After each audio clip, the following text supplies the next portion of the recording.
오늘 주시는 말씀에 큰 은혜와 도전이 되시기를 바랍니다. 이 저녁 시간에 또 예배에 참여하신 여러분을 환영하고 축복합니다. 옆사랑 인사하십시다. 저녁에 또 만나서 반갑습니다. 잘 오셨습니다. 은혜 많이 받으세요. 자, 오늘 말씀의 주제는 예배는 나 자신을 드리는 산 제사입니다. 시작. 주일 저녁에는 예배에 대한 말씀을 주제로 전하고 있습니다. 예배는 신약 성경의 용어입니다. 예배, worship 혹은 service 이렇게 영어로 표현합니다. 서비스, 예배는 하나님께 드리는 서비스입니다. 하나님께 드리는 봉사, worship. 그런데 구약에서는 예배를 제사다 그렇게 표현하죠. 제사, 하나님께 드리는 제사. 그래서 신약의 예배의 원조는 바로 이 창세기 4장입니다.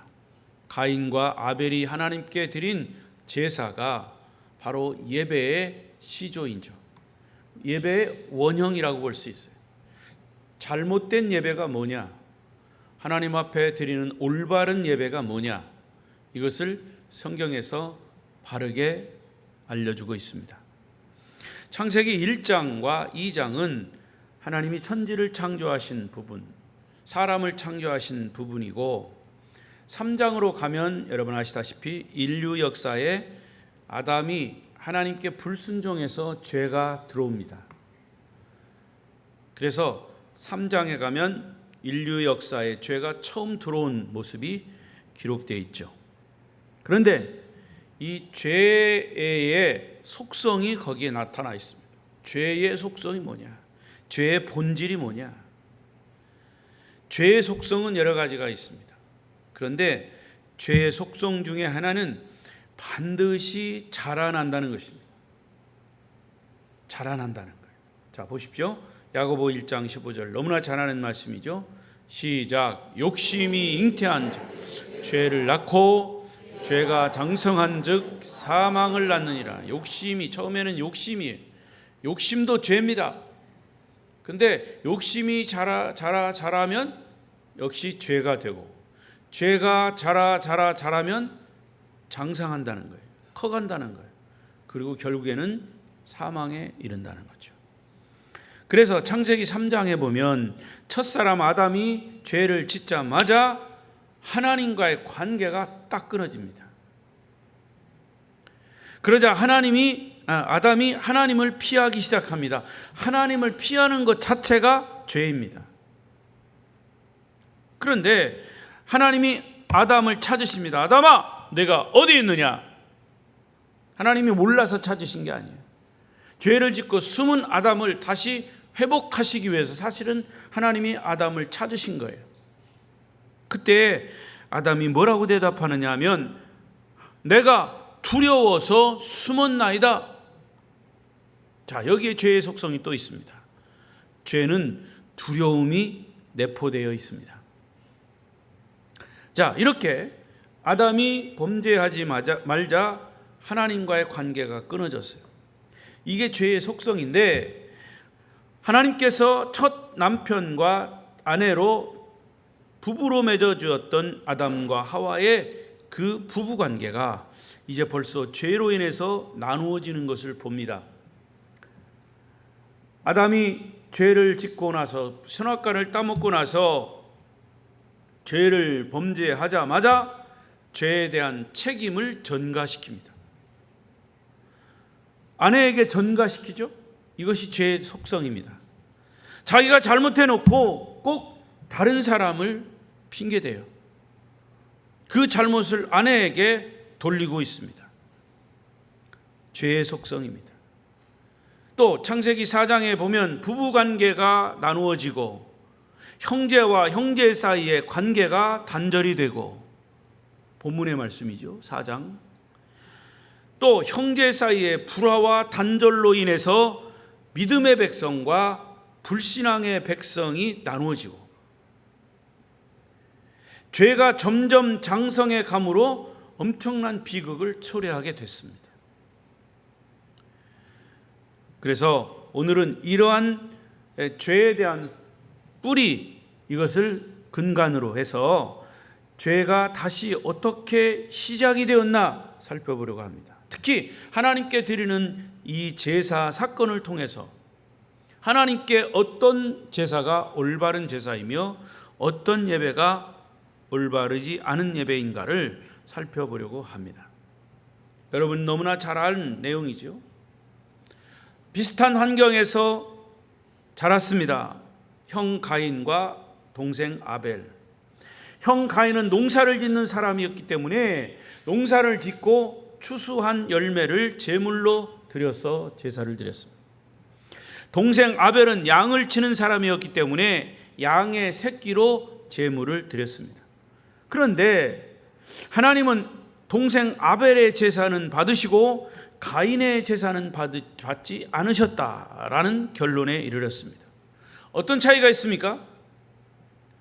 성경학자들은 여러 가지로 해석을 합니다. 특히 어떤 해석은, 일반적인 해석은 아벨은 양을 제물로 드려서 피의 제사를 드렸기 때문에 하나님이 그 아벨의 제사를 받으셨다. 가인은 피의 제사를 드리지 않았기 때문에 하나님이 가인의 제사를 거절했다. 이렇게 해석을 하는데 그거는 사실은 정확한 해석이 아닙니다. 왜냐하면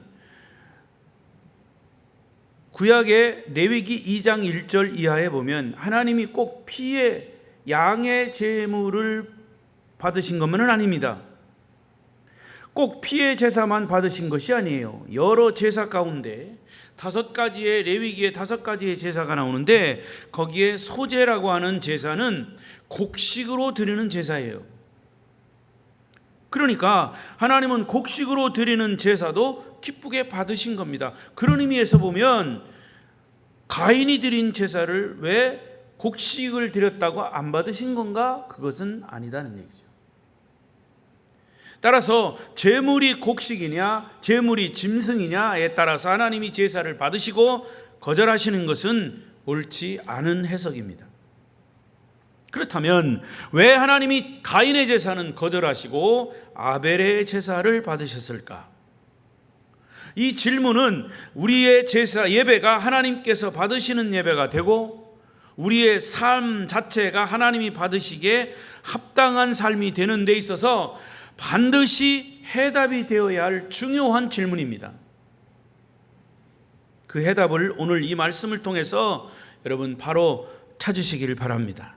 그래서 하나님께 드리는 올바른 예배를 배우시기 바랍니다.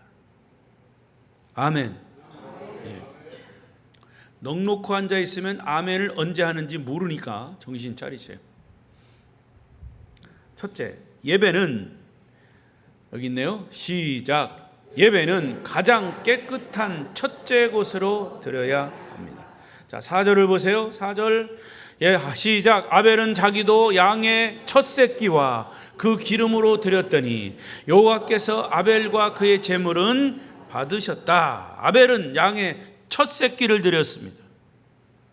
가인도 땅의 소산물의 첫째 것을 드릴 수 있었습니다. 그러나 가인이 드렸던 제물에 대해서는 그런 설명은 없습니다. 유독 아벨의 제물에 대해서만 하나님이 양의 첫 새끼를 드렸다라고 성경에 기록합니다. 출애굽기 13장에 보면 하나님이 요구하시는 제물의 원칙이 나와요. 창세기 이후이긴 하지만 율법에 기록해 놓으신 것을 볼 수 있어요. 출애굽기 13장 2절입니다. 시작. 이스라엘 자손 중에서 사람이나 짐승을 막론하고 태에서 처음 난 모든 것은 다 거룩히 구별하여 내게 돌리라.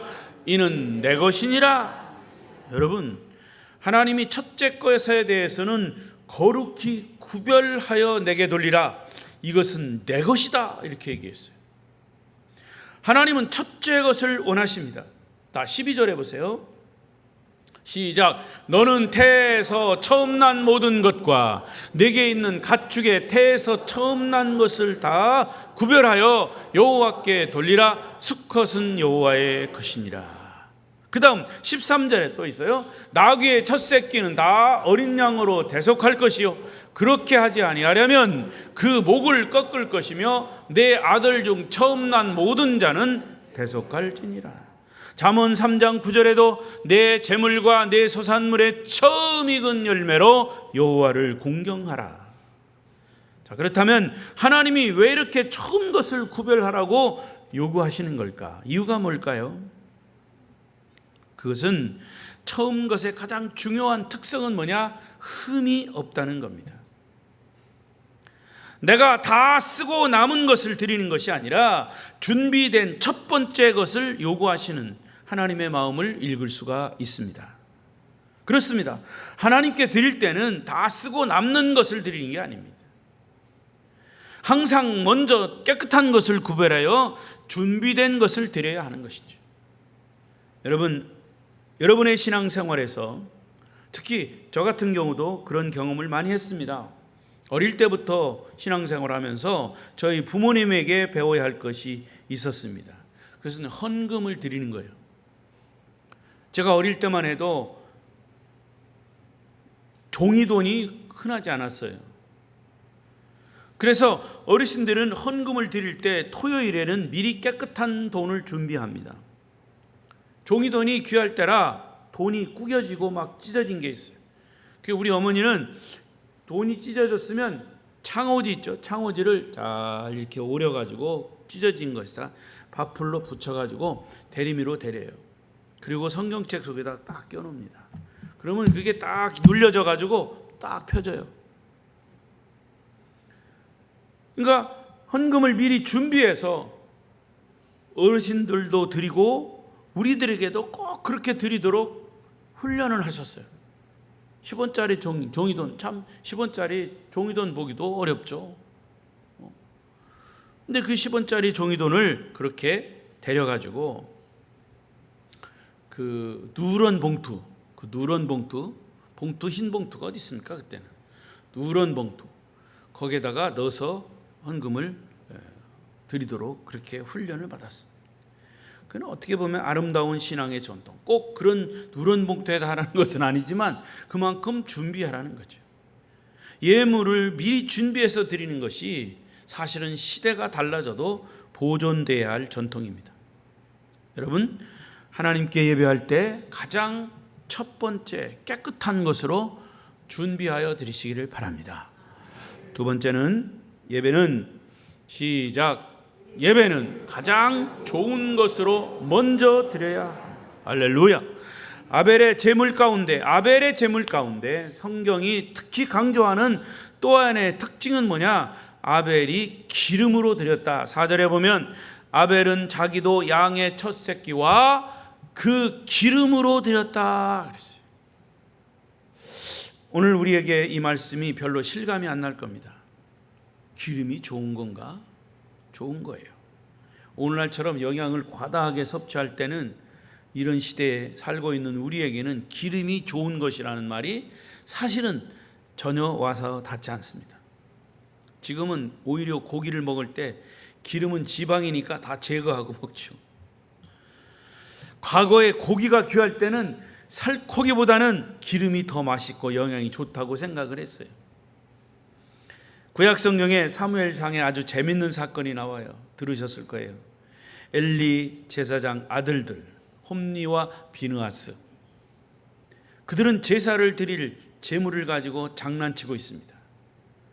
자, 사무엘상 2장 15절 16절 시작. 기름을 태우기도 전에 제사장의 사환이 와서 제사 드리는 사람에게 이르기를 제사장에게 구워드릴 고기를 내라.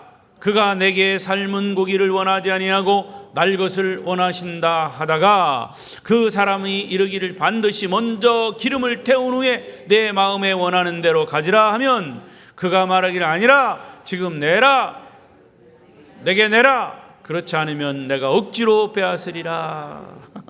이게 무슨 말이에요? 여기서 보면 가장 좋은 기름을 먼저 태워서 하나님께 드려야 하는 거예요. 이게 제사의 가장 중요한 포인트예요.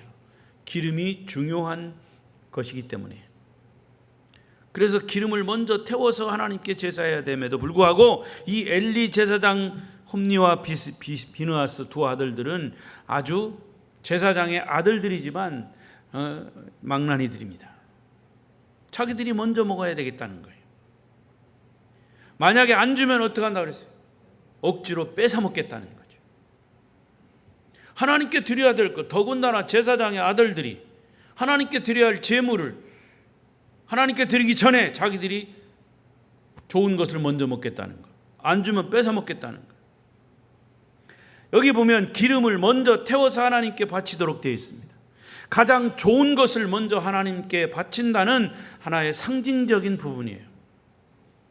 그런데 오늘 본문의 4절에서 명확하게 기록한 것은 아벨은 양의 새끼뿐만이 아니라 기름을 제물로 드렸다 그랬어요. 그때 하나님이 아벨의 제사를 받으셨습니다. 아벨은 자기도 양의 첫 새끼와 그 기름으로 드렸더니 여호와께서 아벨과 그의 제물을 받으셨다. 여러분, 하나님께 예배할 때 가장 좋은 것으로 여러분이 판단하기에 가장 좋은 것으로 드리시기를 바랍니다. 대답은 여러분 스스로 하십시오. 세 번째, 시작. 예배는 나 자신을 드리는 산 제물로 드려야 합니다. 하나님이 아벨의 제사를 받으셨던 가장 중요한 또 하나의 이유는 아벨이 자기 자신, 살아있는 자기 몸 모든 것을 살아있는 제물로 드렸다는 거예요. 4절을 다시 주목해 보시면 아벨은 자기도 양의 첫 새끼와 그 기름으로 드렸더니 여호와께서 아벨과 그의 제물을 받으셨다. 아벨이 양의 첫 새끼와 기름으로 제물을 드렸습니다. 그랬더니 하나님이 제물만 받으시지 않으셨어요. 아벨과 그의 제물을 받으셨다. 제물을 언급하기 전에 하나님이 먼저 아벨을 살아있는 제물로 받으셨다는 겁니다. 놓치지 말아야 할 부분입니다.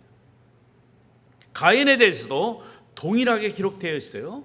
자, 5절을 보십시오. 시작. 가인과 그의 제물은 받지 아니하신지라 가인이 몹시 분하여 안색하니. 가인과 그의 제물은 받지 아니하셨다. 하나님이 가인의 제물만 받으신 것이 아니라, 받지 않으신 것이 아니라 가인까지도 받지 않으셨다. 왜 가인을 받으지 않고 가인의 제물을 받지 않으셨을까? 7절에 그 이유가 나옵니다. 그리고 여기 보니까 5절에 뭐라고 했어요? 하나님이 제물을 받지 않으시니까 가인이 어떻게 했어요? 몹시 분노했다. 근데 7절에 이렇게 얘기합니다. 시작. 네가 선을 행하면 어찌 낯을 들지 못하겠느냐? 선을 행하지 아니하면 죄가 문에 엎드러져 있느니라. 죄가 너를 원하나 너는 죄를 다스릴지니라. 자기 제물을 받지 않으시는 하나님께 분노하는 가인에게 네가 선을 행하면 어찌 낯을 들지 못하겠느냐? 하나님이 책망하시는 이 부분을 보세요. 제물 자체에 피가 있느냐 없느냐만 언급하시는 것이 아니라 오히려 너는 선을 행하지 않고 있다. 선을 행하지 않고 있다라는 말은 무엇입니까? 너의 삶이 잘못됐다, 이 말이에요. 너는 선을 행하지 않고 반대로 악을 행하고 있구나라는 말이에요. 그의 잘못된 삶을 지적하신 겁니다. 하나님이 꾸짖고 계시고 있다는 사실이, 이 말씀의 전후 문맥을 보면 아벨은 제물만 드린 것이 아니라 자신의 삶을 제물로, 선한 삶을 제물로 하나님께 드렸습니다. 하나님은 바로 그것을 기쁘게 여기시는 거예요. 여러분, 이 말씀을 여러분에게 적용해 보십시오. 우리가 드리는 예배는 시간을 드리고 몸을 드리고 예물을 드리는 겁니다. 뿐만 아니라 예배를 드릴 때 여러분 자신을 산 제물로 드리는 겁니다. 할렐루야. 예배는 우리가 하나님께 나와 하나님, 이 시간에 내 삶을 주님께 드립니다. 나 자신을 주님께 드립니다. 나는 하나님의 은혜로 지난 한 주간을 살았습니다. 내 삶은 하나님의 은혜에 빚진 삶입니다. 주님의 은혜로 살아왔던 내 삶과 나 자신과 물질과 시간을 주님께 드립니다. 영광 받으시옵소서. 할렐루야. 이것이 바로 진정한 예배입니다. 이 모든 것들을 실천하는 시간이 바로 예배의 시간인 것이죠. 일부러 시간을 내서 이 자리에 여러분이 나오신 그 자체가 정말 예배입니다. 더욱이 내가 가장 소중히 여기는 물질을 드리는 것, 헌금을 통해서 나 자신을 드리는 것이 예배입니다. 헌금을 드릴 때도 나 자신을 드리는 거예요. 시간을 드리는 이 시간도 나 자신을 드리는 거예요. 저는 이것이야말로 헌금 정신의 가장 중요한 핵심이라고 봅니다. 고린도후서 8장에 보면 이것에 대한 분명한 메시지가 나와 있습니다. 마게도니아 교인들이 예루살렘 교회 지역에 기근이 들어서 고생한다는 소식을 듣고 예루살렘 교회를 위해서 헌금을 했습니다. 여러분, 예루살렘 교회는요, 그 교회의 원조입니다. 가장 큰 모교회입니다. 그리고 규모도 컸습니다. 그런데 마게도니아 교회는 사실은 예루살렘 교회에 의해서 개척된 교회입니다. 지교회예요. 그런데 예루살렘 교회, 예루살렘 지역에 기근이 들어서 신자들까지도 어려움을 겪고 있다는 소식을 듣고 마게도니아 교회 교인들이 헌금을 모아서 예루살렘 교회를 도왔다. 사실은 자신들도 어려운데 더 어려운 교회를 위해서 최선을 다해서 헌금을 했습니다. 그런데 바울이 그것을 칭찬하고 있습니다. 그리고 감사하고 있습니다. 그들의 헌금 정신을 이렇게 인정해 주었습니다. 고린도후서 8장 5절 시작. 우리가 바라던 것뿐 아니라 그들이 먼저 자신을 주께 드리고 또 하나님의 뜻을 따라 우리에게 주었도다. 예루살렘 교회를 위해서 헌금한 마게도니아 교인들이 헌금한 것은 바울이 뭐라고 표현했습니까? 너희들은 헌금 물질만 드린 것이 아니라 너희 자신을 드렸구나. 자신을 드렸다고. 여러분, 이것이 헌금 정신이고 예배 정신입니다. 나 자신을 드리는 겁니다. 예배는 여러 가지 이유가 있습니다. 여러 가지 핑계가 있습니다. 어쩔 수 없어요. 예배 빠질 수도 있습니다. 그렇지만 여러분, 이 예배 정신만은 잊지 마십시오. 예배를 자꾸 빠지기 시작하면 이상하게 또 핑계가 나와요. 이런 핑계, 저런 핑계, 저런 핑계, 이런 핑계. 내가 몇 번 핑계 얘기했어요? 4번 얘기했어요. 4번 빠지는 거예요. 예배 4번 한 달만 빠져보십시오. 또 핑계가 생겨. 그러면 또 빠지고 싶어. 이 사탄이 그런 걸 노리는 거예요. 그러니까 여러분, 예배 정신을 딱 차리고 예배의 기본을 딱 가지고 드려요. 어떤 경우든지 이 예배를 생명처럼 여기고 지키겠다. 하나님이 그런 사람을 복을 주시지 않겠습니까? 저는 여러 번 이 얘기를 했습니다. 아프리카 선교의 아버지 다윗 리빙스턴 어렸을 때 그가 다니던 교회에서 선교 대회가 열렸습니다. 헌금 시간이 되었는데 그는 헌금 낼 돈이 없었습니다. 헌금위원들이 다 헌금을 거두고 헌금박을 들고 쭉 앞에 나가니까 그는 헌금위원 뒤를 따라 쫄쫄쫄 따라갔습니다. 사람들이 이상하게 여겼어. 사회자가 왜 뒤 따라오냐? 저는요, 헌금 드릴 게 없어가지고 저 자신을 드리겠습니다. 그러더니 헌금 바구니 위에 덜수록 오해 안 뜨라는 겁니다. 나 자신을 드리겠습니다. 그리고 그는 훗날 자기가 배운 지식 모든 것을 하나님 주신 달란트를 가지고 얼마든지 편한 생활을 할 수 있었지만 그는 어렸을 때 하나님께 자기 자신을 드린다고 서원한 것을 지키기 위해서 복음의 척박한 땅 아프리카 선교에 나섰습니다. 결국 그는 아프리카 선교의 아버지로 복음을 전하며 일생을 그곳에서 마쳤습니다. 이 이야기가 주는 교훈은 분명합니다. 예배에서의 헌금은 나 자신을 드리는 행위입니다. 단순히 돈을 내는 행위가 아닙니다. 그 속에 하나님을 향한 사랑, 하나님을 향한 헌신이 담겨져서 나 자신을 산 제물로 드리는 것이 바로 예물이며 바로 예배인 것입니다. 아벨은 하나님 앞에서 그렇게 살기를 즐겨했고, 제사 드리는 시간이 왔을 때 항상 자기 자신이 먼저 제물이 되었습니다. 하나님이 그런 아벨을 받으시고 그의 제물을 받으신 것으로 이 아벨의 제사를 예배의 모델로 삼으신 겁니다. 영광이 아닐 수가 없습니다. 여러분은 하나님께 예배할 때 여러분 자신을 드리십니까? 대답은 스스로 하십시오. 네 번째로, 시작. 예배는 믿음으로, 다시 한번 시작. 예배는 믿음으로 드려야 합니다. 하나님이 아벨의 제사를 받으셨던 이유는 무엇보다도 아벨이 믿음이 있었기 때문에, 믿음의 제사를 드렸기 때문입니다. 오늘 말씀 중에 가장 중요한 부분이고 눈여겨보아야 할 부분이에요. 그가 첫 새끼를 드릴 수 있었던 것도, 좋은 기름을 드릴 수 있었던 것도, 자기 자신을 드린다고 고백할 수 있었던 모든 것은 다 종합해서 마지막 요소인 믿음 때문입니다.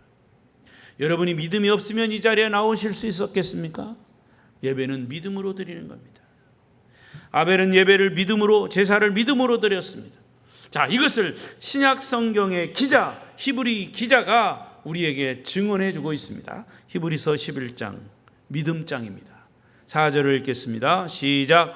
믿음으로 아벨은 가인보다 더 나은 제사를 하나님께 드림으로 의로운 자라 하시는 증거를 얻었으니 하나님이 그 예물에 대하여 증언하심이라. 그가 죽었으나 그 믿음으로써 지금도 말하느니라. 히브리서 11장은 믿음장이에요. 믿음을 가진 조상들부터 쭉 기록하고 있어요. 거기 믿음의 조상들의 생애를 기록한 곳에 이 아벨이 등장합니다. 믿음으로 아벨은 가인보다 더 나은 제사를 드렸다. 그가 죽었으나 믿음으로 지금도 말한다. 할렐루야. 얼마나 위대한 일입니까? 아벨이 가인보다 더 나은 제사를 드렸다가, 더 나은 제사를 드릴 수 있었던 원인은 믿음이다. 믿음으로 아벨은 가인보다 더 나은 제사를 드렸다는 겁니다. 그가 하나님을 믿었기 때문에, 하나님에 대한 신뢰 때문에 그는 가장 좋은 것으로, 첫째 것으로 하나님께 드리기를 기뻐하셨어요. 아니, 목사님 당연히 믿음으로 예배드리죠. 믿음으로 다 모든 거 하는 거 아닙니까? 여러분 정말이죠? 그러면 정말 믿음으로 드린다면 이제 하나님 앞에 물질을 드리고 11조를 드릴 때 11조를 딱 돈을, 눈에 보이는 돈을 여기다 놓고 믿음을 여기다 놓고 보십시오. 내가 이 11조를 정직하게 드릴 건가? 11조가 이번 달에는 수입이 많아서 1,000만 원이 됐다. 11조가 얼마입니까? 100만 원. 적어가지고 대답도 안 하시네. 그럼 다시 1억이 수입이 됐다. 11조가 얼마입니까? 1,000만 원. 1,000만 원을 막 쌓아놓고 믿음이 여기 있습니다. 웃잘라 하십니까? 이거를 드려야 되느냐 말아야 되느냐, 50%만 깎자, 안 된다. 여러분 믿음이 있다고 하면서요, 정작 견물생심이라 눈에 보이는 것이 있으면 이게 마음이 달라져요. 여러분 믿음이 없다, 있다라는 것은 예수님이 말씀하신 거예요. 물질과 믿음, 주님과 믿음, 주님과 물질을 두 개 딱 놓고 둘 다 섬길 수는 없다고 그랬어요. 정말 네가 주님을 섬기느냐, 내가 그런 믿음, 그 물질은 따라오는 거죠. 그런데 사람은 대개 이 물질에 약해. 이렇게 물질을 보고 그걸 시험이 되는 거예요. 물질이 우상이에요. 약해지는 거예요. 내 믿음이 약해지는 거예요. 그러니까 여러분 믿음이 있다 없다 여러분 큰 소리 치지 말아요. 돈을 놓고 여러분의 믿음을 한번 측정해 보십시오. 그래서 히브리서 11장 6절에 뭐라고 그랬습니까? 시작. 믿음이 없이는 하나님을 기쁘시게 하지 못하나니 그랬어요. 반드시 그가 계신 것과 또한 그가 자기를 찾는 자들에게 상 주시는 이심을 믿어야 할지니라. 할렐루야. 그렇습니다. 틀림없습니다. 이것은 물질과 주님, 돈과 하나님을 놓고 그랬을 때 나는 하나님이 좋습니다. 꿀꺽 침 한 번 새끼고 나는 돈보다 하나님이 좋습니다. 그럴 때 하나님이 어떻겠습니까? 그래, 내가 네 믿음을 보았노라, 네 믿음을 알았노라. 그러면 하나님이 그게 눈에 보였던 물질을 더 축복하시죠. 아멘. 너 아버지가 좋냐? 아버지가 준 금시계가 좋냐?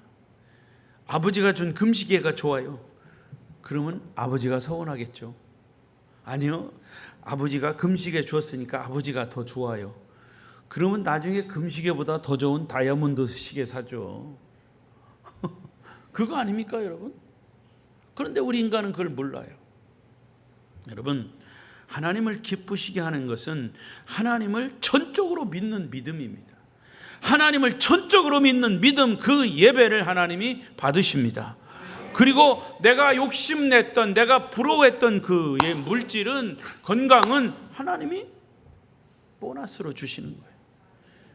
그런데 우리 사람들은 그걸 몰라요. 믿음 있다고 막 큰 소리 치면서 사실은 결정적인 순간에 믿음이 변화된다. 그래서 이 제사를 통해서 아벨은 믿음장에 기록된 우리의 조상이 되었고, 가인은 불신앙의 조상으로 기록된 것입니다.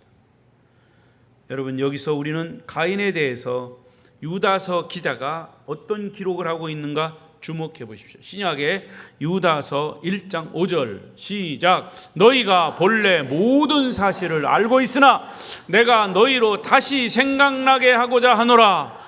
주께서 백성을 애굽에서 구원하여 내시고 후에 믿지 아니하는 자들을 멸하셨다. 애굽에서 이스라엘 백성들이 하나님께 구원받은 사건을 이야기하면서 믿지 아니하는, 그 하나님이 구원하셨다는 사실을 믿지 않은 사람들을 다 멸하셨다는 거예요. 그런데 이 믿지 아니하는 자들의 계열에, 그 줄에, 그 반열에 서게 된 사람이 누구냐? 바로 가인이라는 거죠. 유다서 1장 11절을 또 보십시오. 시작. 화 있을진저 이 사람들이여 가인의 길에 행하였으며 삭슬 위하여 발람의 어그러진 길로 몰려갔으며 고라의 폐역을 따라 멸망받았도다. 믿지 않은 불신앙의 길을 걸었던 사람, 대표적인 사람이 가인이고, 불신앙의 길을 걸어서 화를 당한 사람들을 성경에서는 뭐라고 얘기합니까? 가인의 길을 걸은 사람이라 그랬어요. 불신앙의 길을 걷는 사람은 가인의 길을 따라가는 사람이에요. 이러한 성경의 기록들을 볼 때 가인은 하나님께 대한 믿음이 없었습니다. 반면에 아벨은 하나님을 믿고 자기가 신뢰하는 하나님, 자기 인생의 전부이신 하나님, 그 하나님 앞에 기쁜 마음으로 첫째 것을 드렸고, 좋은 최고의 것을 드렸고, 최선의 것을 드리는 본을 보여주신 겁니다. 그래서 하나님은 마침내 아벨이 가인에 의해서 죽임을 당하긴 했지만 아벨의 후손을 통해서 메시아가 탄생이 된 것입니다. 아벨의 후손을 통해서. 할렐루야. 물론 이 사건 하나로 하나님이 가인을 완전히 버리신 것은 아니다 라는 사실도 또한 우리가 명심해야 합니다. 가인은 죄를 짓고 하나님을 떠났습니다. 창세기 4장 16절 가인이 여호와 앞을 떠나서 에덴 동산 놋 땅에 거주하더니, 하나님은 아직도 가인을 보호하고자 하셨습니다. 15절 여호와께서 그에게 이르시되 그렇지 아니하다. 가인을 죽이는 자는 벌을 7배나 받으리라 하시고 가인에게 표를 주사 그를 만나는 모든 사람에게서 죽임을 면하게 하시니라. 또 9절에 보면 가인에게는 돌이킬 수 있는, 회개할 수 있는 기회를 주셨습니다. 기회가 있었습니다. 하나님이 그에게 다가오셔서 물었습니다. 가인아, 눈 좀 떠봐라. 내 아우가 어디 있느냐? 아벨이 어디 있느냐? 이렇게 물으셨어요. 이것은 회개할 수 있는 기회를 주신 거예요. 그럴 때 가인의 대답, 시작. 그가 이르되 내가 알지 못하나이다. 내가 내 아우를 지키는 자니까. 이 말 결정적인 말이에요. 내가 아우를 지키는 사람입니까? 나는 아벨과 아무런 상관이 없습니다. 아벨 어떻게 했어요? 자기가 죽였잖아요. 땅에 묻어버렸잖아요. 거짓말하고 있어요. 그러나 하나님은 가인의 이런 대답에도 불구하고 아벨처럼 피를 흘린 또 한 사람을 통해서 오히려 가인의 후손들을 구원하시기를 원하셨어요. 놀라운 하나님의 영적 진리예요. 창세기 4장 10절에 이런 인상적인 이야기가 나옵니다. 시작. 이르시되 내가 무엇을 하였느냐? 내 아웃의 핏소리가 땅에서부터 내게 호소하느니라. 하나님이 몰라서, 아벨이 어디 있는지 몰라서 물으셨겠습니까? 그런데 하나님은 바로 이런 아벨의 핏소리를 자기 동생을 죽인 가인에게 이야기하면서 중요한 이야기를 하셨습니다. 그런데 이 아벨의 핏소리를 통해서 인류에게 또 하나의 핏소리를 들려주셨습니다. 들려주고 싶으셨던 겁니다. 그것을 히브리서 11장 히브리서 기자가 이렇게 정확하게 얘기합니다. 11장 24절 시작. 믿음으로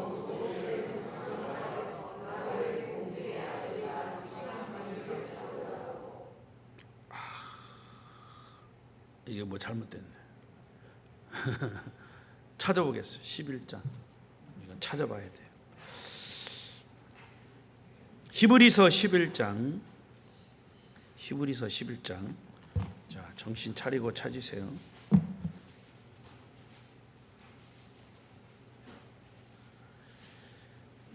(11장)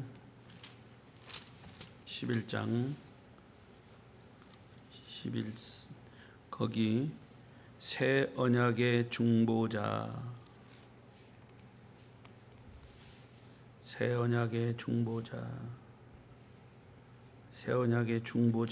나 어디 나와? 내가 이렇게 찾으려면 또 헷갈려.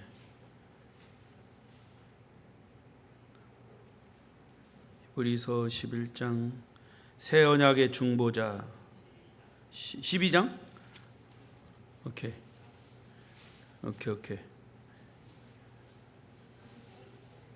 오케이. 12장 죄송합니다. 12장 24절을 11장 24절로 주니까 어긋날 수밖에. 자, 드디어 찾았습니다. 12장 24절 찾으셨죠? 시작. 새 언약의 중보자이신 예수와 일 및 아벨의 피보다 더 나은 것을 말하는 뿌린 피니라. 자, 아벨의 피보다 더 나은 것을 말하는 뿌린 피, 예수 그리스도. 할렐루야. 아벨이 애매하게 억울하게 희생당해 죽었습니다. 그래서 하나님이 내 동생 아벨이 땅속에서 그 핏소리를 토하면서 호소하고 있다. 핏소리가 땅에서부터 내게 호소하고 있다. 그런데 12장 24절에서 동일하신 하나님이 예수 그리스도에 대해서 새 언약의 중보자이신 예수와 및 아벨의 피보다 더 나은 것을 말하는 뿌린 피다. 아벨의 피와 예수 그리스도의 피를 동일시하고 있다는 거예요. 할렐루야. 중요한 부분입니다. 예수님은 우리의 죄를 짊어지시고 대신 피를 흘리셨습니다. 그러나 그 예수의 피는 아직도 저 땅속에서 호소하고 있어요. 중보의 피, 어린 양 되시는 예수 그리스도의 피, 아벨보다 더 나은 그 피가 호소하고 있지 않느냐 말씀하십니다. 그러면 그 피는 어떻게 호소하고 계실까? 우리를 위해 희생당하신 예수 그리스도의 피는 나는 너를 아직도 사랑한다, 나에게 돌아오라, 너를 향한 사랑을 나는 포기할 수 없다, 온 인류여 불신자들이여 내게로 돌아오라. 돌아와 돌아와 마미곤하니여 길이 참 어둡고 매우 험악하니 집을 낙한 자여 어서와 돌아와 어서와 돌아오. 할렐루야. 하나님이 이렇게 우리를 부르고 계시다는 거죠. 한 가지 얘기하고 마칠게요. 예배 들어오기 전에 우리 홍정일 집사한테 집에 전화가 왔어요. 제가 밥 먹고 있는데 저희 안사람은 아내한테, 사모님 일본 여자들 둘이 목사님을 찾고 있어요. 처음입니다. 그래서 기다리라고 그래요. 내가 갈 거니까. 왔어요.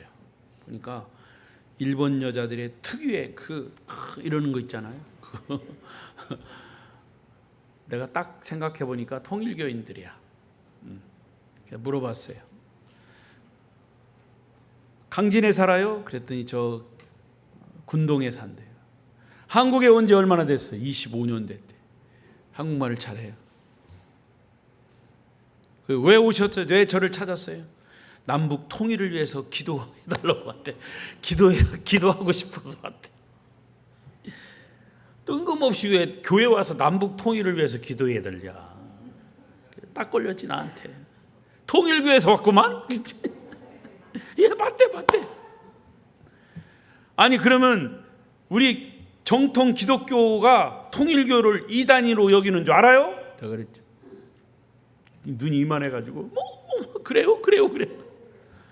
통일교, 구원파, 신천지, 여호와의 증인 다 이단으로 취급하는 사람들이에요. 나는 이단의 전문가요. 우리 교인들한테는 내가 매일 통일교 이단이라고, 저기 저 건물 잘 져 있는 거기 이단이라고 내가 매일 얘기하는데 왜 여기 왔어요? 그랬더니 당황한 거죠. 직접 대놓고 그래 버리니까. 그래서 내가 그랬어요.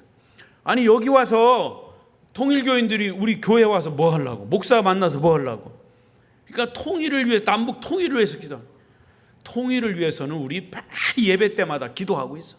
우리 장로님들이 기도하고 있고 그러면서 막 박수를 쳐 그렇게 기도한다.